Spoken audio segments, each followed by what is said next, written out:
Your past doesn't define you. How you rise from it does. Picture this. Life finally feels peaceful. You've grown, healed, and left behind the chaos of your old mistakes. Those moments you'd rather the world forget. But then, out of nowhere, someone, maybe a person you once trusted, once loved, once believed would never turn on you, reaches deep into that past and drags it out like a weapon. They twist it, cutting open scars you thought had long healed. And with a smirk, a cold laugh, or that haunting phrase, "Remember that? That's who you were." They pull you right back into the pain you escaped. Your heart clenches, not because your past has power, but because someone is trying to use it against you. That sting? That's betrayal wearing a familiar face, and what do most of us do? We react, we defend. We start explaining, proving, pleading, "I've changed. I'm not that person anymore." But every word, every defense gives them exactly what they want: control. You hand over your peace. The Stoic doesn't do that. A Stoic stands firm, calm, grounded, untouchable. And today, here at Stoic Sage Academy, I'll show you 3 timeless Stoic responses that turn that moment of attack into a moment of power. 3 ways to silence anyone who uses your past against you, not with anger, but with absolute composure, because your past is not a prison. It's your proof that you've already won. First response: yes, that happened. Owning your past without shame. The first instinct of the ego is always denial. It wants to run, to hide, to erase the uncomfortable chapters of our story, as if pretending they never existed will somehow make them disappear. But the Stoics knew a timeless truth. Denial is the chain, while acceptance is liberation. When someone throws your past at you, maybe they say, "I remember when you failed at that company," or "Didn't you lose everything because of your choices?" You don't shrink. You don't flinch. You don't scramble to explain your side of the story. You simply meet their eyes and say, "Yes, that happened." No excuses. No hesitation. No shame. That short sentence carries more strength than 100 justifications. Why? Because it removes the one thing your critic depends on: your reaction. The moment you stop defending your past, you stop feeding their power. People who use your history against you aren't searching for understanding. They're searching for control. They want to see you squirm, to see the old wound reopen, to confirm that you still carry the same pain. But when you stand calm, unmoved, their weapon turns to dust. Their words lose their edge. Because what can they possibly take from someone who has already accepted everything? Think about this. An old friend laughs about that time you got fired for a foolish mistake. You could try to explain. You could say, "It wasn't my fault." Or you could simply smile and reply, "Yes, that happened, and I learned something I couldn't have learned any other way." In that instant, you take back control. The conversation no longer belongs to them. It belongs to you. Because the truth is, once you're no longer ashamed of who you were, no one can use it against who you are. Marcus Aurelius wrote, "If it is endurable, then endure it. Stop complaining." But endurance isn't only about physical pain. It's also about emotional maturity. To endure your own past without bitterness is to show mastery over yourself. Seneca, too, spoke of this nobility. There is nothing more honorable than standing before your own faults and saying, "Yes, I did that, and I have learned from it." That's not weakness. That's sovereignty. Because when you accept your past, you rewrite its meaning. You stop seeing it as a wound and start seeing it as a scar. Proof that healing happened, that growth took place. Acceptance doesn't mean approval. It means acknowledgement. You're saying, "That was me once, and now I know better." And in that act of quiet acknowledgement, you take ownership of your story again. You become the narrator, not the character trapped in someone else's version of events. So the next time someone brings up the past, don't fight it. Don't justify. Simply breathe, stand tall, and say, "Yes, that happened." Because only when you accept everything you've been through can you finally become everything you're meant to be. Second response: I've learned from it, turning mistakes into strength. This is the moment when your past stops being a chain and becomes a teacher. The words, "I've learned from it," are simple, but they carry the weight of transformation. They shift the entire energy of the conversation. You're no longer saying, "I was wrong." You're saying, "I've grown." Those who throw your past in your face only remember the old version of you, the one who stumbled, failed, or broke under pressure. But what they don't see is the person who rose from those ashes. They see the wound. They don't see the healing. They see the fall. They ignore the rise. In Stoicism, every fall is sacred because it's the point where the soul begins its climb. The Stoics never feared mistakes. They feared blindness to their lessons. Epictetus said, "It's not what happens to you, but how you respond to it that matters." And that's exactly what "I've learned from it" means. It's your response, your reclaiming of meaning from what once hurt you. Imagine you once failed at a business, lost money, reputation, maybe even friends. Someone reminds you of it, half mocking, half curious. Most people would rush to explain. But you simply nod and say, "Yes, I failed, and I learned more from that failure than I ever did from success." Suddenly, the room changes. The power dynamic shifts, because you're not speaking from guilt. You're speaking from growth. The Stoic doesn't hide from the fire. They step into it.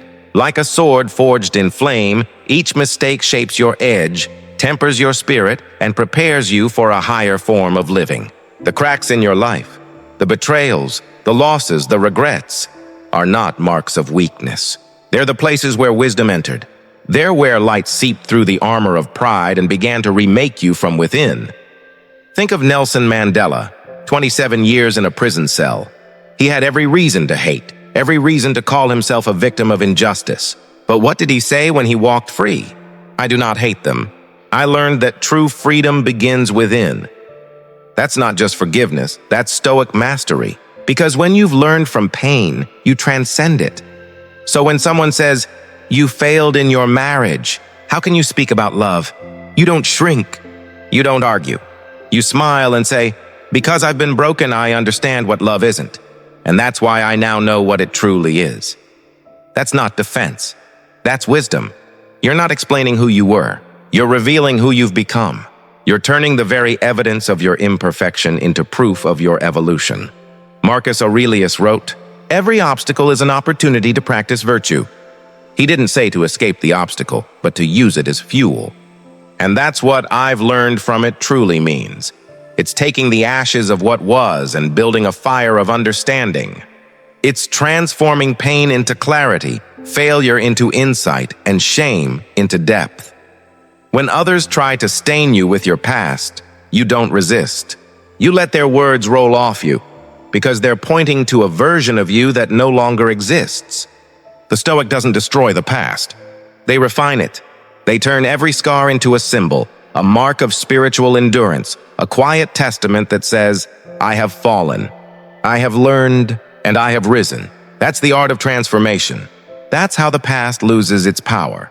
Not by forgetting it, but by learning so deeply from it that it can never hurt you again. Third response. Why are you bringing this up now? The Stoic question that silences manipulators. This is not a question of defense. It's a question of mastery. When you ask, "Why are you bringing this up now?" You're not arguing, not accusing, not pleading. You're simply observing. You've stepped outside the storm and are watching it unfold from the calm center. No anger, no sarcasm, no raised voice. Just steady curiosity, the kind that cuts deeper than any counterattack ever could. Because that calmness, that quiet composure, it's the one thing the manipulator cannot tolerate. They feed off reaction, off your guilt, your tension, your need to explain yourself. But the moment you respond with calm inquiry, their script collapses. You've just taken their weapon and turned it into a mirror. Now they're the one under the light. You've shifted the roles entirely. You are no longer the one being accused. You are the one examining why the accusation even exists. That's the power of the Stoic question. It doesn't attack. It reveals. When someone brings up your past, that mistake, that failure, that old version of you they still cling to, and you gently ask, "Why are you bringing this up now?" You're forcing them to look inward, to face their own motives, and that is something few people can do without discomfort. If their intentions were pure, if they truly meant to understand, to reconnect, or to discuss the past with empathy, your question will make them pause. They'll reflect, maybe even feel humbled. They might say, "You're right, I shouldn't have said that," or "I didn't mean it that way." Because sincerity can withstand scrutiny. But if their goal was to wound you, to pull you back into guilt, to make you smaller, then the weight of their own intention will crush them. They'll stumble, they'll deflect, they'll frown, change the subject, or pretend it was a joke, because deep down they know they've been seen. You've exposed their hidden wound without raising your voice. And as Epictetus said, the one who harms others is the one already in pain. The Stoics understood that cruelty is never born from strength, only from suffering that hasn't been understood. So when someone tries to dig up your past, remember, they are not really reaching for you. They are reaching for a way to ease their own unrest. They bring up your past because they can't bear their present. Your calm question, "Why are you bringing this up now?" becomes a mirror that shows them the part of themselves they've been avoiding. And in that moment, you're not fighting them. You're awakening them.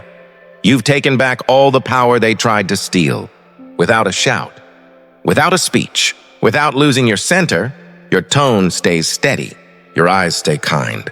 Because you know that self-control is not silence.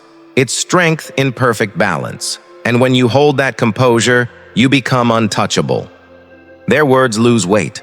Their manipulation loses aim. Your calmness becomes armor. Your silence, a wall of steel. And your question, the quiet strike that ends the battle before it even begins. Fourth response, the power of silence and self-control. Stoic mastery. Over emotion. The Stoic knows silence is not weakness. It is not retreat. It is the highest form of power. In a world where words fly like arrows and outrage has become a sport, silence is the shield that protects your inner peace. When someone tries to provoke you, with mockery, accusation, or manipulation, every reaction you give away is a piece of power you surrender. Every time you rush to explain, to defend, to retaliate, you feed their control. But when you stand still, unmoved, composed, that silence speaks louder than any argument ever could. Seneca once said, "The one who angers you conquers you." He didn't mean the loudest one wins. He meant the calmest one does. Because when you lose yourself in anger, you lose command of your own mind. And when you master the pause, that sacred space between stimulus and response, you master your life. You might lose the argument, yes. You might not prove your point, yes. But you win something infinitely greater. Your composure, your clarity, your freedom. In a world where everyone is desperate to be heard, the one who can stay silent holds the real authority. Someone once told me, "You never react. That makes people afraid of you." I smiled and said, "I don't want them to fear me. I just want peace within myself." Because true peace is not given, it's guarded. And silence is the gatekeeper. When you understand that, you'll see clearly. No one can drag you into the mud unless you step down willingly. You can't be insulted if you refuse to pick up the insult. You can't be manipulated if you no longer crave validation. Some people ask, "But what if others think wrong of me?" And the Stoic replies, "If they do, does that change who I truly am?" Epictetus once said, "If someone calls you a donkey, do you check the mirror?" Of course not. Because you already know who you are. That is real freedom, to live in truth so deeply that you need no audience for it. You no longer need to prove, explain, or justify yourself. You understand that perception is not reality. Character is. So if they bring up your mistakes, smile. If they twist your past, remain still. If they demand a reaction, let them face your silence. Because silence in the hands of the wise is not absence, it's dominance. You owe no explanation for the chapters you've already healed from. What's written is written. What's learned is learned. You are not responsible for the comfort of those who refuse to see your growth. Marcus Aurelius once wrote, "When someone acts wrongly, it is because they do not know what is right.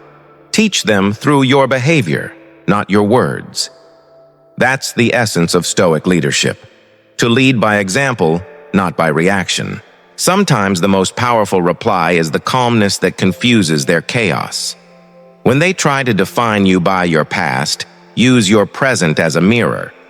Let your discipline, your peace, your unshakable stillness reflect who they truly are. You are not who you were. You are what you've chosen to become. Think about it. We all have earlier versions of ourselves. Versions that stumbled, spoke rashly, gave in to emotion. But those versions built the foundation of who you are today. Without them, there would be no strength, no wisdom, no calm. You were once naive, and that taught you discernment. You were once weakened, and that taught you resilience. You were once lost, and that taught you direction. Every scar is a classroom. Every mistake, a teacher. A man who once struggled with addiction can now guide others toward freedom. A person who once failed in business can now mentor hundreds to succeed. Someone who was betrayed can now embody forgiveness. That is the Stoic path, transforming pain into purpose, wounds into wisdom. The Stoic doesn't erase the past. They refine it. They sculpt it into something meaningful, a story that no longer bleeds, but teaches. That's the silent strength of a disciplined soul, to remain unshaken, even when the world tries to stir the storm within, because the Stoic knows the loudest one seeks control, but the quiet one already has it. The Stoic way to end the story. People will always reach for your past, not because you are weak, but because your growth unsettles them. Your peace reminds them of the war still raging within their own hearts. When you rise above what once broke you, you become a mirror. And not everyone is ready to face their reflection. They don't attack because you are wounded. They attack because you've healed. Your stillness threatens their chaos. Your acceptance exposes their denial. And so they try to drag you back into a story you've already outgrown. But remember 3 unshakable truths. First, acknowledge your past without shame. The scars you carry are not stains. They are signatures of survival. They tell the world, I have been tested, and I endured. Second, turn every mistake into a lesson, not a life sentence. You were never meant to stay where you fell. The Stoic learns, adapts, and rises. Stronger not in spite of the fall, but because of it. Third, ask, don't react. When someone tries to wound you with your own history, meet them with calm curiosity. Let them see their reflection in your composure. That's how you transform confrontation into revelation. This is how the Stoic wins, not through noise, not through defense, but through dignity. You don't need to prove your transformation to anyone. Those who can truly see you will understand without explanation, and those who refuse to see, no proof will ever be enough. One day, someone will bring up your past again. They'll test your peace, hoping to see the old you resurface. But instead of reacting, you'll smile. Not out of pride, not out of pain, but from a place of quiet power. Because you'll know the truth. I am not what happened to me. I am how I chose to rise from it. That is Stoic freedom, not forgetting the past, but remembering it with serenity. Not running from your story, but owning every page with grace. Your past doesn't define you. Your response to it does. So when someone tries to pull you back into an old chapter, look them in the eye and say, thank you, but I've already finished that part of the story. Then walk away, calm, steady, untouchable, because nothing is more intimidating to chaos than a person who no longer reacts. If this message resonates with you, share it. Let it reach someone still trapped in yesterday's version of themselves. Someone who needs to remember that peace is possible. And if you're walking your own Stoic path, welcome to Stoic Sage Academy, a community of calm minds and unbreakable spirits. We grow together, not by escaping the past, but by transforming it. Drop this in the comments as your reminder today. That chapter is closed. I walk forward with peace.